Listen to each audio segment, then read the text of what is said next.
suministro y en soporte técnico los mejores. Estamos ubicados en la calle Rivera, entre Sucre y 3 de noviembre. Zona Informática, primeros en tecnología en el Austro. Armetal, una marca con historia en azogues, ahora con el servicio de ferretería más cerca de ti. Aquí encontrarás material de tapicería, construcción, obras sanitarias, accesorios para muebles, jardinería, una variedad de pintura, peramentos y aditivos. Trabajamos con las marcas más reconocidas del país y el mundo. Además, no te pierdas nuestras promociones del mes. Encuéntranos en la avenida 24 de Mayo, 403 y General Enríquez. Contacto 07-224-1385. Armetal, lo mejor en ferretería. Visite Ferretería Armetal.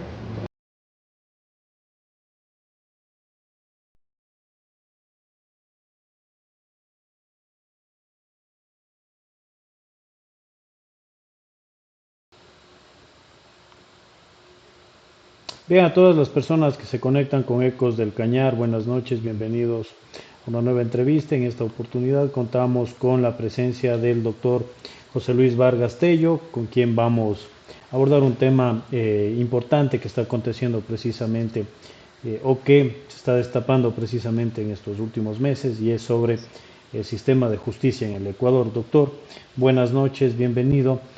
Con todo lo que se ha podido ver, ¿cuál es su apreciación actual de lo que está pasando con el sistema de justicia del país? ¿Qué criterio le merece a usted como abogado en libre ejercicio todos estos escándalos que han estallado en las últimas semanas? Apreciado Álvaro, distinguida audiencia, muy buenas noches. Para mí es un placer estar con ustedes y agradezco a este distinguido medio de comunicación tomarme en consideración para esta entrevista. Tomando como referencia y punto inicial la pregunta realizada por usted, debemos partir de lo siguiente.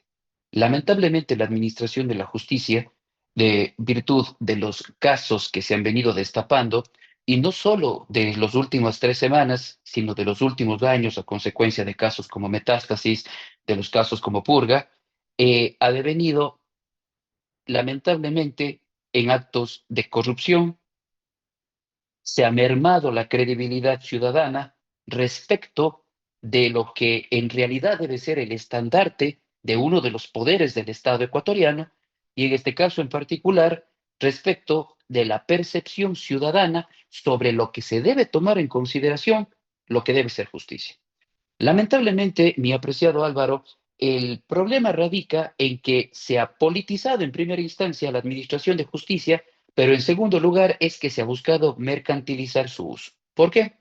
Lamentablemente, el devenir de las garantías jurisdiccionales, que en primera instancia no está mal, al contrario, yo soy un profundo partidario de la aplicación de estos mecanismos. Sin embargo, grupos inescrupulosos de profesionales del derecho coludidos con ciertos sector de la Administración de Justicia, jueces, secretarios y otros auxiliares, han venido prácticamente mancillando estas figuras jurídicas con la finalidad de obtener resultados favorables para sus patrocinados, para sus clientes, que como se ha venido observando, y es Vox Populi, ha sido miembros del crimen organizado.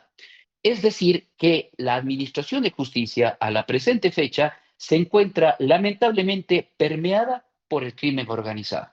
Y ojo, no quiero decir que todos los jueces, todas las judicaturas, todas las secretarías, los auxiliares se encuentren cooptados por estos grupos de delincuencia organizada o por profesionales del derecho que ejercen esta profesión sin ética, sin transparencia, sin códigos deontológicos.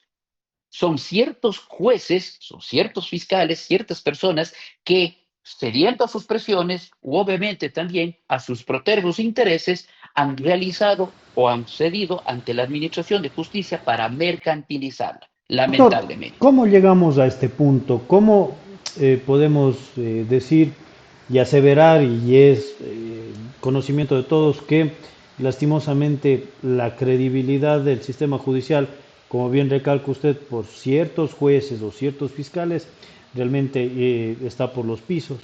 Pero ¿cómo se llegó a este momento? ¿Cómo se llegó a que la gente ya no crea en la justicia, que ya no quiera denunciar, que ni los mismos, algunos policías han dicho, ¿para qué nos esforzamos tanto si más se demoran en trasladarles a los detenidos a las audiencias que en lo que salen libres? Correcto. Es muy válida su apreciación, mi querido Álvaro, y la respuesta es sencilla, por la falta de profesionalización, pero más allá de aquello, por los intereses ocultos que manejan ciertos profesionales que buscan ingresar a la administración de justicia. Porque lamentablemente, y hay que decirlo claro, muchas de las personas que han ingresado a la administración de justicia no han ingresado por vocación, no han ingresado por ese don de servicio hacia la comunidad, a la colectividad, porque en realidad les nace esa vocación de ser jueces, de administrar justicia, de impartir, de ser imparciales y de resolver los problemas colectivos. Al contrario, lamentablemente obtuvieron su título profesional, ejercieron su profesión, no les fue bien en el ejercicio profesional y cuál fuera vía más fácil o sencilla fue buscar de una u otra manera apalancarse en la administración de justicia. Y ahí está el caso y ahí están los resultados. Primero, es decir, tenemos procesos, en este caso, de selección de juezas y jueces, de fiscales que no han tenido el rigor necesario y lamentablemente han ingresado personal y profesionales que lamentablemente no merecerían estar en esos altos puestos. Primero, y eso digo, no generalizo, porque no son todos. Son pocas personas que en realidad han ingresado, pero prácticamente han vaticinado estos hechos que en la actualidad están resaltando actos de corrupción. Primero. Segundo, la falta de especialización en el sistema. Y no me refiero en falta de especialización del sistema únicamente a los jueces, también a los abogados. Lamentablemente, existen profesionales del derecho que a la presente fecha fungen de todólogos, como coloquialmente se les conoce. Hacen de absolutamente todas las materias, pero no se especializan en ninguna. Algunos profesionales hacen de todas las materias y la única especialidad que tienen es ser lobistas, es decir, generar o traficar influencias para obtener triunfos procesales, no en base al derecho, no con la ley en la mano, sino en virtud de las amistades o las influencias que hayan movido a lo largo del proceso. Tercero, un paupérrimo sistema pericial que se encuentra manejado a la presente fecha por la Policía Nacional. Y con el mayor de los respetos, asimismo, sin generalizar, pero existen, lamentablemente, pésimos elementos de la Policía Nacional que no cumplen su rol. ¿Y eso a qué le viene o a qué conlleva? A que lamentablemente mercantilicen con la justicia. ¿Por qué? Porque como conocen que esas personas, valga la redundancia, no manejan o no dominan la materia y al final del día son ellos los que van a poner un peritaje, a sustentar un informe pericial dentro de audiencia que al final del día le va a poner a una persona que posiblemente sea inocente, pero ante el tribunal va a aparecer como culpable, y son ellos mismos los que empiezan a negociar el costo de los peritajes con los abogados. Son ellos mismos, desde el sistema pericial, desde la policía, son los que se contactan con profesionales del derecho para ver cómo se negocia o cómo se llega a establecer, en este caso, los resultados de los informes periciales. Consecuentemente, no estamos hablando de un problema únicamente que se basa en la alta cúpula, digamos, de los jueces y de los fiscales. Esto empieza desde lo más bajo, esto empieza desde los auxiliares de la Administración de Justicia, en el cual van y prácticamente empiezan a negociar cómo quiere que salga el resultado, más no cómo la técnica, la ciencia, o en este caso en particular, los procedimientos técnicos, después del análisis riguroso, me arroja el resultado correspondiente y en base a eso presento mi informe.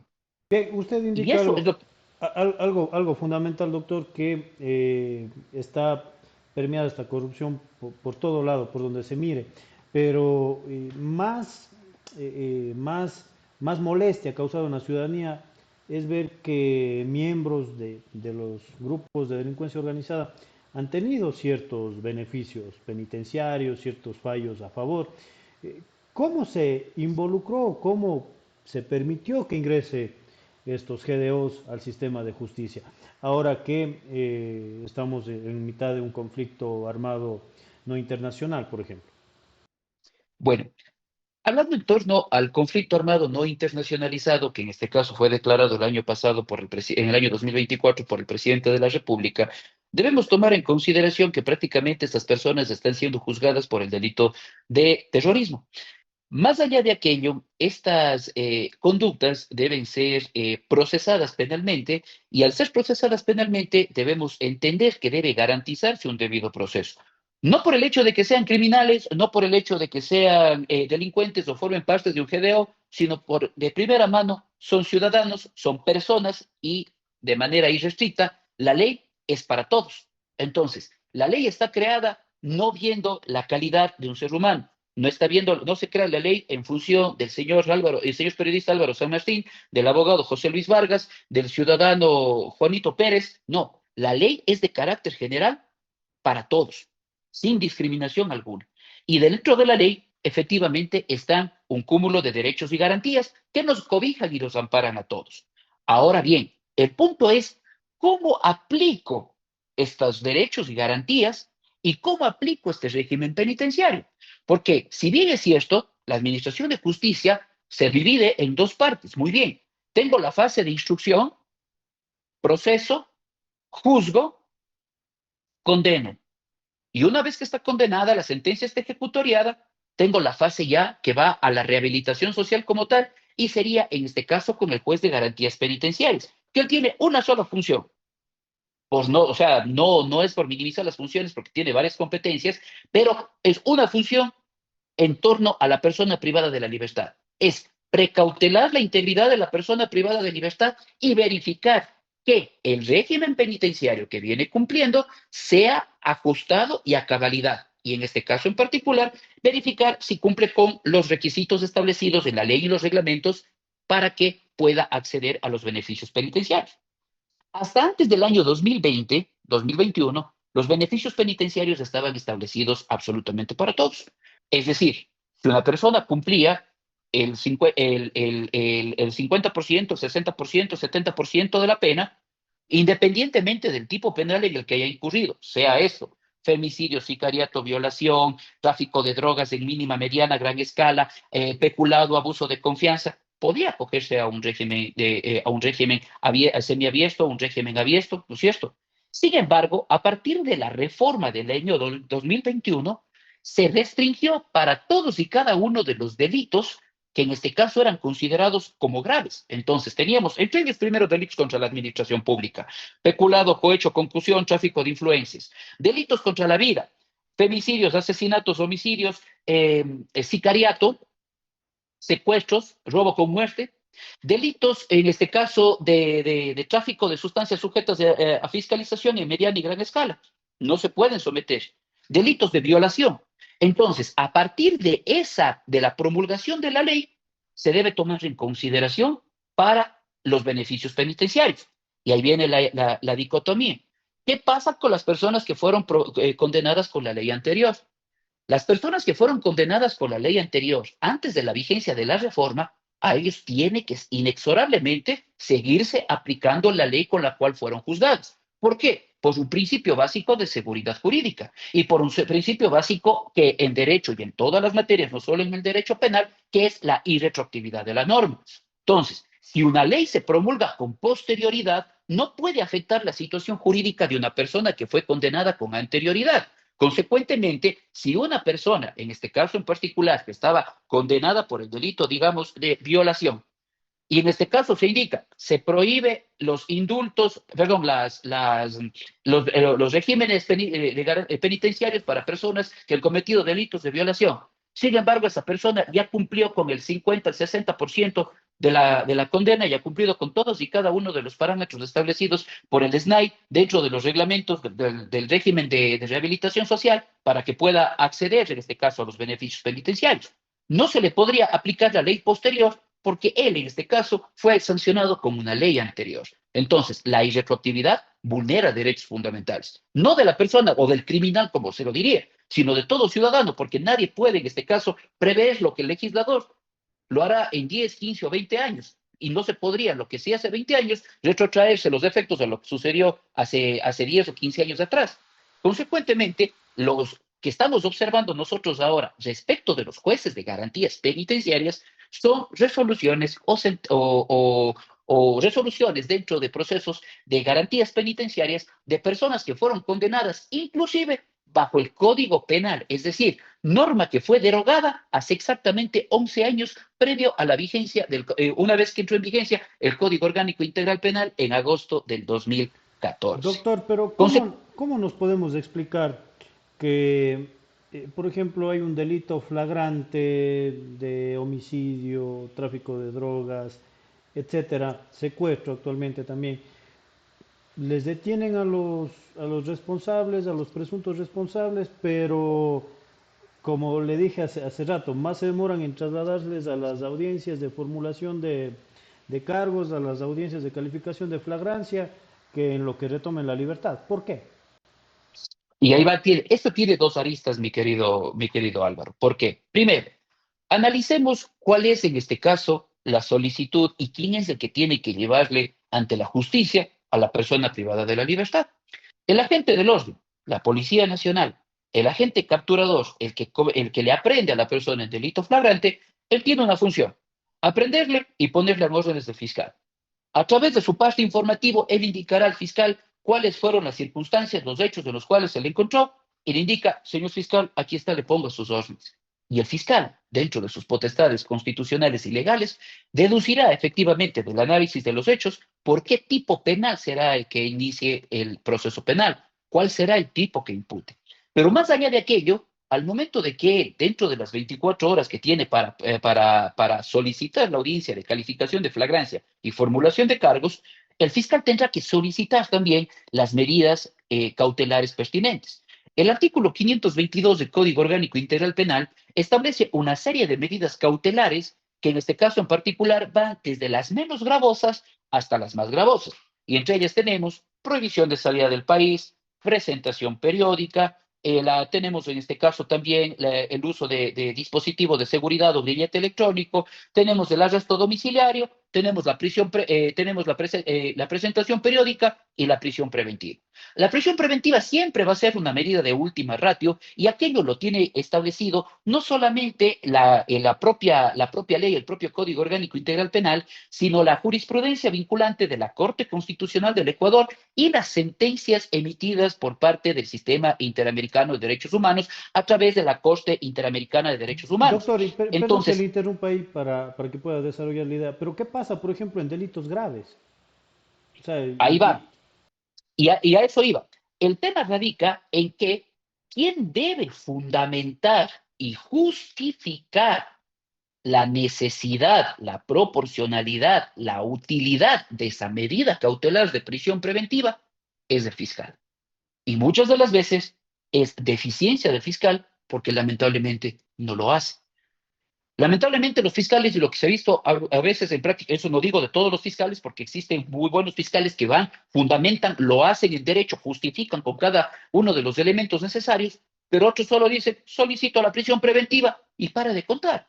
Pero no hacen una concatenación expresa sobre cuáles son los elementos necesarios por los cuales se justificaría que no le dan las herramientas al juez para que el juzgador, en base a esa argumentación, a la determinación de una premisa mayor y menor, en virtud de una determinación de A, sucede esto, estas circunstancias, B, existen estos elementos, la conclusión es C. Por favor, señor juez, lo imperante sería la prisión preventiva. ¿Por qué? Porque el ciudadano, si sale, primerito, podría ser una obstrucción para la investigación.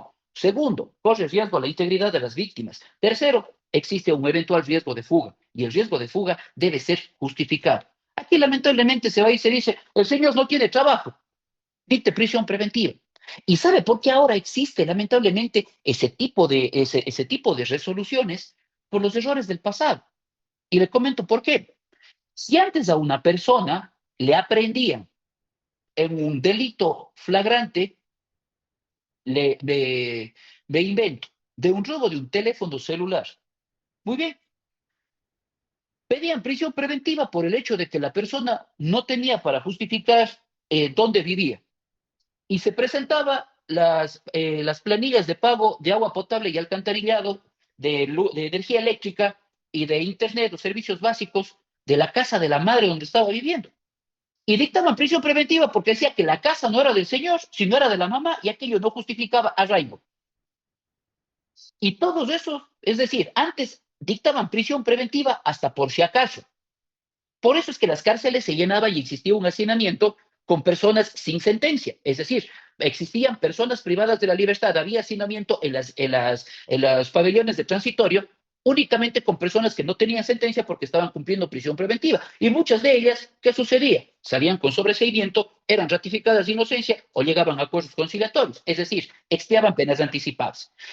Con todos estos antecedentes y todo este bagaje, llegaron muchos procesos a la Corte Constitucional y la Corte delimitó las reglas que tiene que establecerse. Al igual que la Corte Nacional de Justicia, a través de las resoluciones con fuerza de ley, les determinó, jueces, ustedes para dictar prisión preventiva tienen que verificar estos requisitos. Punto 1, punto 2, punto 3. Pero si el fiscal no fundamenta, lamentablemente el juez no puede conceder. Entonces, aquí ya es una falla de fiscalía, ya no es una falla del juzgador. Uno. Dos, ¿cuál puede ser la segunda circunstancia? El proceso. Muchos de los agentes de la policía, como se manifiesta, se quejan o ha existido en los medios de comunicación protestas por parte de los agentes del orden indicando de que ellos sacrifican su vida, se ponen en riesgo con la finalidad de aprender a personas que han estado cometiendo delitos, a grandes capos de la mafia, o bueno, no tanto grandes capos de la mafia, sino personas de alto valor, como lo menciona el gobierno, y lamentablemente los jueces les terminan dando la libertad. Pero a veces termina no siendo tan cierto lo que ellos manifiestan, o tal vez es una verdad a medias. Y usted sabe que una verdad a medias también es una mentira. Y esto le digo por qué. Porque lamentablemente, muchas de las veces, los procesos también se caen por errores en el procedimiento policial. No necesariamente en el parte, sino en el procedimiento. ¿Por qué? Porque cuando ellos van a tomar procedimiento, primero, no garantizan los derechos de la persona. Y con eso no me estoy refiriendo a que por poco a la persona que le están aprendiendo le trate y le tengan que hacer subir, pero por poco amargando a la patrulla, llevarle una limusina, servirle un tinto, pero tratarle como si fuese un dios. No, no, no. Un trato digno, suficiente. ¿Qué es lo primero que hace? Y muchas de las veces ha sucedido y se han caído flagrantes por esto. Les llevan a un lugar indeterminado, les golpean y luego les traen a la unidad de flagrancia y evidentemente les traen golpeados. Y luego presentan, aquí está un parte médico informativo en el que indican de que el señor no tiene ningún tipo de lesión y que no ha habido ningún tipo de lesión. Y el juez le ve al señor a duras penas pudiendo respirar porque el hombre está completamente golpeado. Entonces, el juez obviamente está verificando porque a la persona prendida le ponen al frente. ¿Cómo no va a verificar si le va a preguntar? Porque tiene la obligación de indagar qué es lo que sucedió. Y le pregunta, señor, ¿a usted le permitieron realizar una llamada? ¿Sí o no? Sí. ¿A usted le leyeron sus derechos al momento de que le aprendieron? ¿Sí o no? No, no me leyeron. ¿Le dijeron que tiene derecho a contar con un abogado? Sí, sí, me dijeron. Le indicaron que usted, ¿por qué le estaban aprendiendo? No, no me dijeron. ¿Qué pasó usted? ¿Por qué está golpeado? Es que los agentes me golpearon. Aquí está, mire dónde está. ¿Y cómo es que me presentan este parte? No, este momento declaro ilegal la prisión. ¿Por qué? Por culpa de los policías. Pero ellos se lavan las manos sabiendo decir que el juez corrupto es el que les liberó a las personas. Y no es así. U otras de las veces, como usted bien hizo acotación, llegan con los partes, están aprendiendo a José Luis Vargas y terminan aprendiendo a Juan José Tello. Es una persona totalmente diferente, porque hacen un copy-paste, no existe una revisión, y eso ya es prácticamente un tema hasta de capacitación y responsabilidad de los agentes del orden. Pero eso digo, no es de todos. Ujú. Ahora, ahí vamos, esos son en los casos, digamos, que regularmente se dan. Pero ahora vamos a los casos ya en los que está involucrado el crimen organizado, los grupos de delincuencia organizada. Aquí la situación cambia drásticamente. ¿Por qué? Porque en estricto sentido, debemos recordar que se crearon unidades especializadas en la ciudad de Quito para De el crimen organizado. juzgamiento de crimen organizado y de delitos de delitos contra la administración pública que tengan vinculación con el crimen organizado. Pero lamentablemente no les ponen a órdenes de esos jueces. Esos jueces sí gozan de protección policial. Los jueces, ellos sí tienen asistencia por parte del Estado para su custodia y les llevan a las unidades de flagrancia. Vamos al caso de Guayaquil, del cuartel modelo, les llevan a las unidades de flagrancia en cualquier otro lado, ante jueces que lamentablemente sucumben ante el temor, porque si estamos hablando de personas que son enroladas o forman parte del grupo de crimen organizado, estos ciudadanos conocen previamente quién va a ser la persona que le va a juzgar. Y antes de que vayan a pasar la audiencia, ya conocen quién es la familia. Es decir, que estas personas que no tienen protección, que prácticamente están a merced de los gatilleros, de estos señores que andan campantes en el país, están entre la espada y la pared. Si se van a la cárcel, puede morir la familia y él.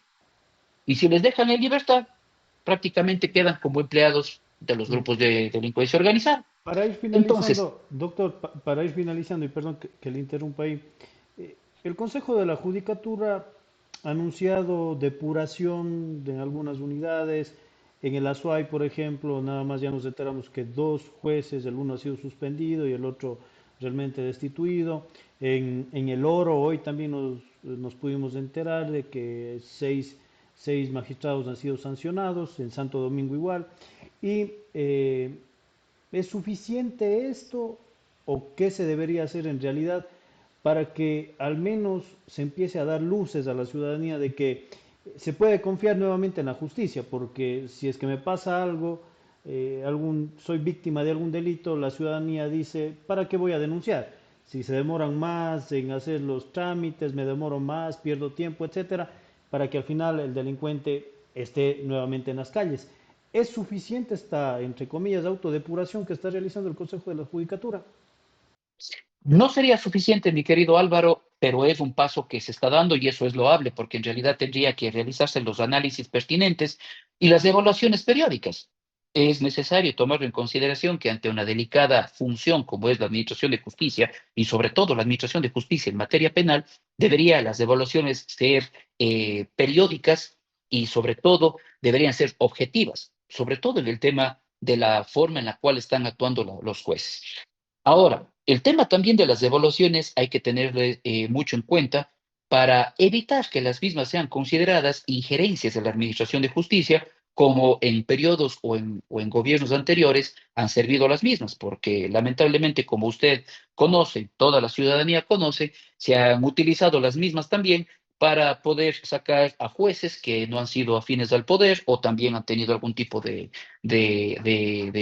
no han resuelto como ha querido el poder. Entonces, en ese orden de ideas también es un hilo demasiado fino que en el cual debe ser, pero sagrada la actividad que tiene que realizar el Consejo de la Judicatura. ¿Por qué? Porque en este caso, una cosa es evaluar para que exista una rectitud en la administración de justicia y en el devenir del trabajo de todos y cada uno de los jueces, servidores judiciales, fiscales e inclusive ahora también consideraría de los mismos peritos. Y otra cosa es que exista a través de las evaluaciones medios de presión para obtener resultados dentro de procesos judiciales. Bien, ayer también se pudo ver dentro de la Comisión de Fiscalización de la Asamblea Nacional que el fiscal general subrogante Wilson Toainga decía que son 13 años que no se realizan prácticamente evaluaciones a los fiscales. Esto también está provocando lo que hoy vemos. Por supuesto. Por supuesto, porque en estricto sentido deberemos tomar en consideración que el Código Orgánico de la Función Judicial establece la carrera de la función judicial y entre ellos está la carrera jurisdiccional, que son para los ciudadanos que desean acceder a ser jueces, la carrera fiscal y la carrera defensorial para quienes que desean ser defensores públicos. Entonces, dentro de la carrera fiscal también existen escalafones y dentro de sus escalafones las evaluaciones sirven para poder ascender, es decir, de acuerdo a los méritos que se va generando, también los fiscales que van laborando, los fiscales de primer nivel, algún momento aspirarán a ser fiscales provinciales. Entonces, también es una situación inclusive de meritocracia, de reconocimiento al trabajo de fiscales que sí son buenos y que se han dedicado, que se han esforzado, que se han puesto la camiseta por la institución, que se han puesto la camiseta por la ciudadanía en representación para la persecución del delito, pero que lamentablemente se encuentran estancados en sus puestos y no han podido avanzar por el hecho de que no han podido realizarse las evaluaciones. Porque, como recalco, la evaluación no es netamente para determinar si es un buen o mal elemento y para removerle del cargo, sino también sirve para el ascenso a los escalafones correspondientes y subir de categorías. Bien, para finalizar, ahora sí, doctor, eh, hablamos de jueces, fiscales, también la Policía Nacional, pero ¿qué pasa con los abogados en libre ejercicio profesional? Que ellos también, de cierta manera, o en gran proporción, también son parte de lo que está pasando actualmente. También eh, tendrían que echarse un mea culpa de todas estas situaciones que acontecen.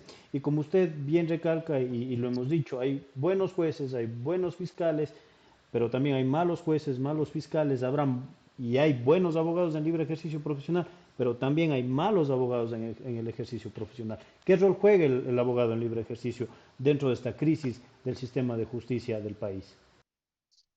El abogado en libre ejercicio de la profesión juega un rol preponderante dentro de la sociedad y dentro de la propia administración de justicia, porque en realidad es a él donde acude la persona, donde acude el ciudadano para recibir en primera instancia la asesoría y en segundo lugar iniciar las acciones legales correspondientes ante la administración de justicia. Es la persona que ejerce la defensa del ciudadano básicamente.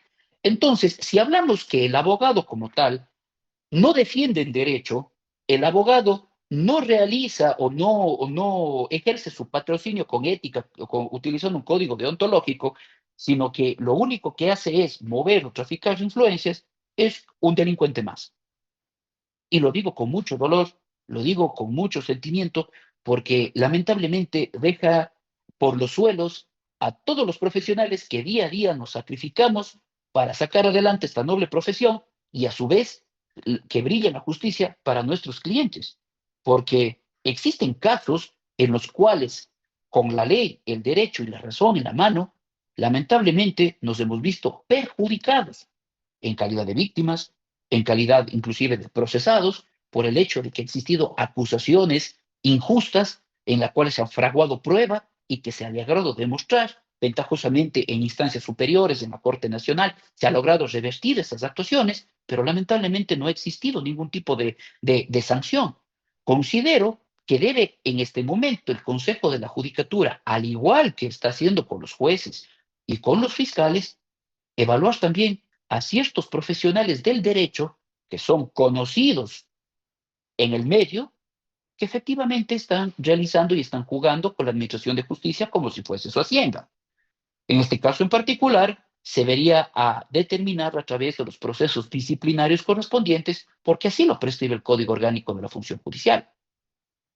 Si bien es cierto, ya prácticamente los colegios de abogados han quedado para el olvido y únicamente han quedado ya como gremios de representación, han perdido la fuerza que tenían antes, puesto que antes ellos tenían inclusive un tribunal de honor, tienen un tribunal de honor, pero que más allá de aquello es un mero saludo a la bandera, puesto que existen, inclusive, podría decirlo en la ciudad de Cuenca, personas que ni siquiera son abogados y se tildan de abogados penalistas y representan, tienen clientes y contratan a otras personas para que ellos lleven las causas y los señores andan tramitando y andan moviendo los procesos judiciales.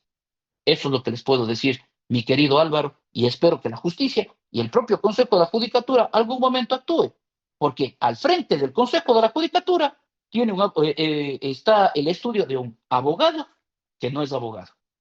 Doctor, le dejo en sus palabras finales, le agradezco mucho por su tiempo y por la entrevista y le comprometo para conversar sobre estos temas nuevamente conforme avancen los diferentes procesos que realiza tanto el Consejo de la Judicatura, en este caso también la Asamblea Nacional y algunos ministerios que han pedido que se transparente y que mejore el sistema de justicia del país.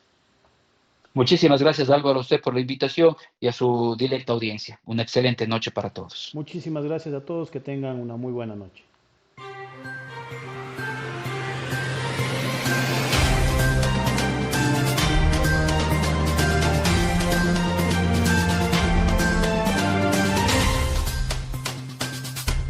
Zona Informática, los primeros en tecnología en el Austro y en soporte técnico, los mejores. Estamos ubicados en la calle Rivera, entre Sucre